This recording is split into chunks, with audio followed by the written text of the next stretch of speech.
Good day to you. My name is Max Lambright, and I'm the CEO and co-founder of the Executives Chair, the online peer-to-peer subscription-based community for CEOs and next generation aspiring CEOs who desire the mentoring, coaching, resources, and support in a safe, available, accessible, and affordable environment. It's my distinct honor and pleasure to be presenting in the inaugural VC Latinx conference, and I want to thank you as the audience for viewing this course, and I want to thank the founders and the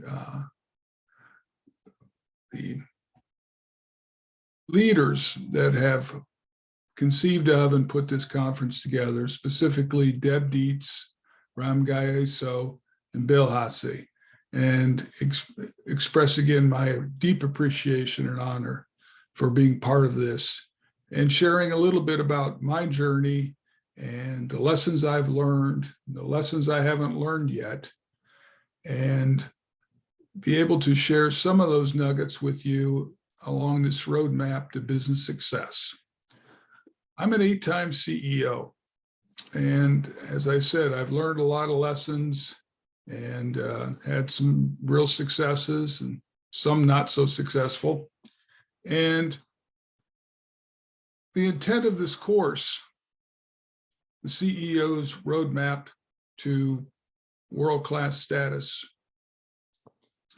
is to lay out that roadmap for you, to guide you and assist you along that journey, no matter where you are on the journey, whether you're just thinking about it, starting a company, whether you're a brand new CEO, entrepreneur, CEO, or owner, or whether you're actually leading an organization that's got years in the business and is growing successfully. It doesn't matter where you are on that journey.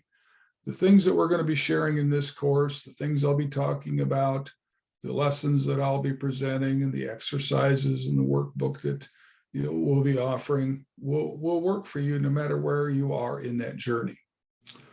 Now, success in business is never-ending journey, and it's a journey filled with twists and turns, and sometimes potholes, sometimes accidents. And there are times where you just have to pull off on the side of the road and decide, I better see where I'm going here. And the resource, obviously, that we use at that time, if you're as old as I am, you use a roadmap that was printed, and or you use your phone or your GPS system today. But it doesn't matter which method you want to use. You want that resource, that map there for you. And that's what we've presented here, or we are presenting here in this course, is how do you get started planning your journey? What are the first steps you take? And what are the absolute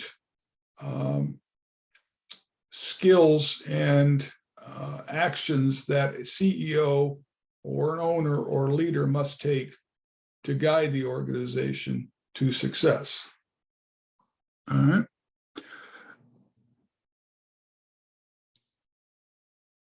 Now, it doesn't matter what your organization structure is, what the size is, how long you've been in business, what markets you're going to serve, or what your product and services are. It doesn't really matter. The CEO's role is based on 4 principles: crafting a vision for the organization, turning that vision into reality through organic growth, creating a culture of excellence and talent by identifying, attracting, and retaining the best and the brightest talent out there for you. And then finally, practicing daily leadership and management skills to operate the business on a daily basis, but then also provide a venue or a methodology or an environment to train the next generation, to educate the next generation, so they in turn can provide those leadership skills to their next generation. So if you allow me to share my screen here, we're going to get started with this. And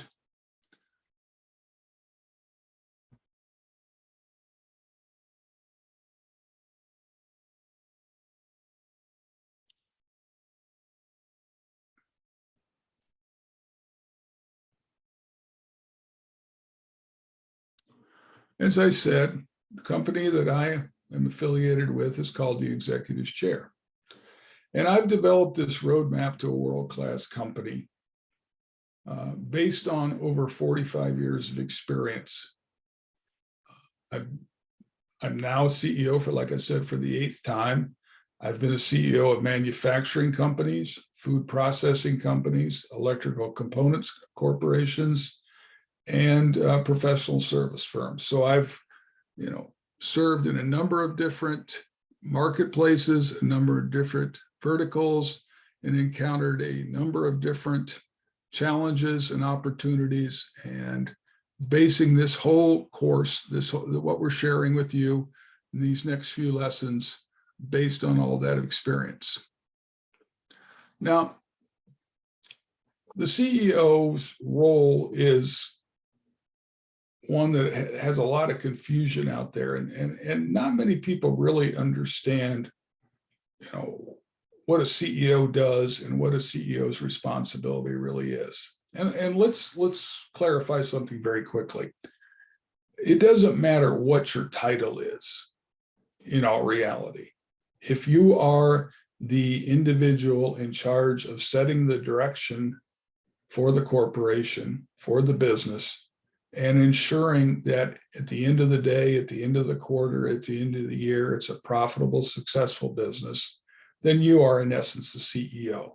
So we're going to use CEO as the term here that encompasses, doesn't matter again if you're a one-person operation or a very small company with only 2 or 3 employees, it doesn't matter.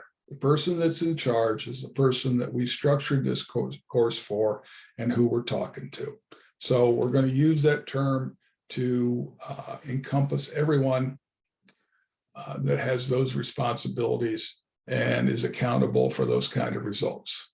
So the vision for any CEO should be to lead their company to world-class status.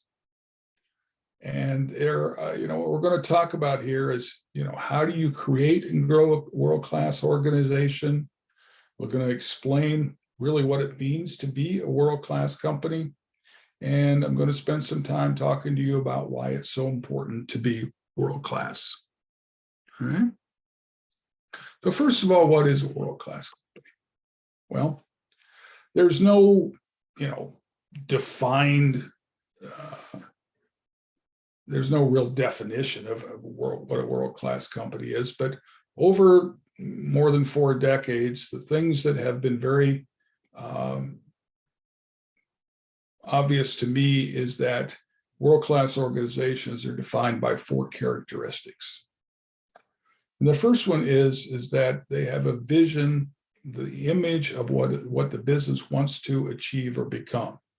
And that vision has been crafted and agreed to and communicated throughout the organization. And that's the CEO's responsibility to come up with that image and to be able to communicate it with everyone that works there, to their customers, to their partners, to their owners, to their investors, to everyone that comes into contact or engages with that organization, and then be able to very quickly and precisely and succinctly explain what it is the business wants to achieve or become. The second characteristic is organic growth. And organic growth is to sell more of what you either make, produce, or supply to more and more customers. We're not talking about merger and acquisition growth here. We're talking about selling more of what it is that you provide. Right? Now, first of all, there's no such thing as a merger. There are only acquisitions.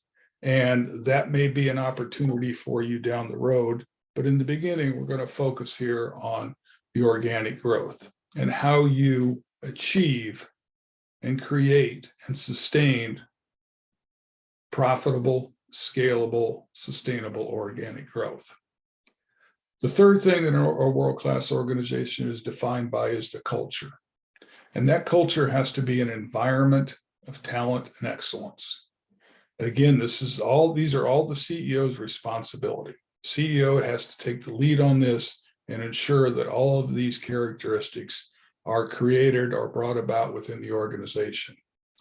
And we talk about what the number one objective, the number one responsibility for a CEO is to surround themselves with excellence. And we're going to explain a little later on how you go about doing that, how you identify, attract, and retain the best and the brightest, how you compete with larger organizations, and how you can, what I call exponentialize, or you can create exponential growth and exponential success based on the type of talent you surround yourself with. And finally, the CEO is, of course, responsible for leadership, which is the direction and the execution of the day-to-day operation and all the aspects that go along with the business. So why is that so important? Well, by committing to and striving for world-class status, the CEO and everyone in the organization is focused on and committed to creating and growing something bigger than them in their individual selves.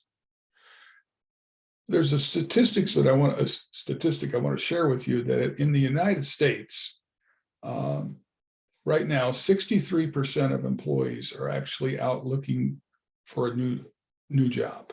All right, they're not engaged in their organization. They're not focused on and committed to the company they're working for.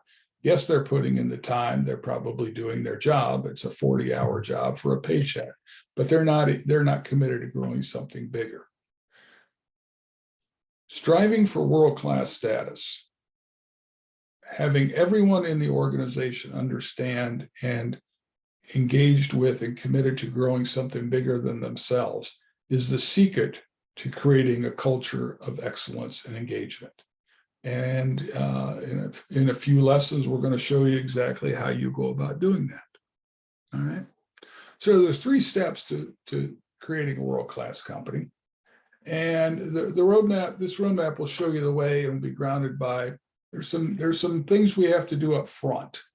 All right. That we have to decide exactly what our mission is, what our vision is, and what our purpose is. And these are exercises that we're going to have you do in the workbook there. And these are your way of determining what you're going to be when you grow up. The old saying about the best time to plant a tree was 20 years ago, and the second best time is today. Well, the best time for you to decide what it is you want your company to be when it grows up is right now. And by creating your mission statement, your vision statement, and your purpose statement, you will be on the pathway to do that.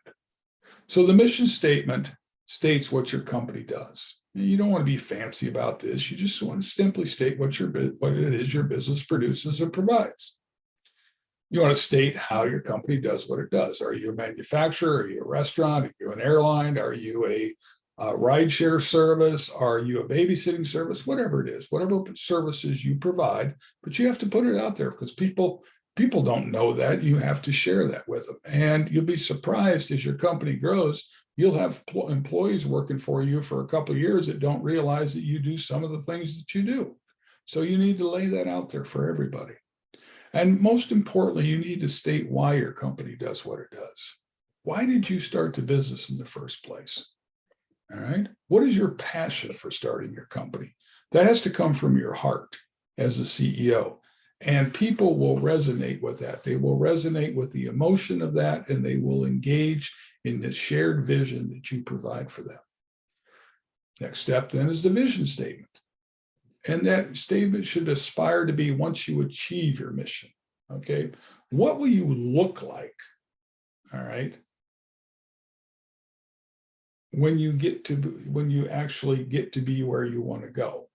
And we realize that this is a never-ending process. So you send it out, you communicate this out for a time range of 5 to 10 years. So what would you really like the organization to be like 5 years from now? And what impact will you have on your audience or certain people or the world? You know, I'm going to use the term audience because they're the ones that are going to engage with you and with your organization and buy your products and services. So what impact do you want to have on your audience in 5 to 10 years? All right. The purpose statement is the statement that, you know, where you really state why you started your business, what outcomes drove you to start and grow the business. What were you really trying to accomplish? All right. In a more detailed version than in the mission statement up there, and to lay out, we want to be the best at providing these type of services in our geography and serve these audiences. We want to change the way people think about and act upon these types of services. We want to provide the best seafood dining experience in our town. We will provide the finest lodging services and luxury experience for people that come to our spa or to our hotel. It's whatever the real reason you started your business. All right. Now we talk about assignments and worksheets. One of the things that we're going to provide you in almost every one of our lessons is a workbook with exercises that will lead you through step by step how to provide these, how to produce what we talked about in that lesson. And in the first lesson here, your assignment is to craft your vision statement, your purpose statement, and your mission statement. So if you pull out your workbook and take a look at that, it will lead you right through, and I'll also list some additional resources. So to recap this first lesson here, the CEO's primary role is to create a world-class organization. You do that by vision, growth, culture, and leadership. And over the next 15 lessons, we're going to lead you step by step on that roadmap on each one of those principles of how you go about doing that for your company. So we'll see you in Module 1, Lesson 2 next. Thank you.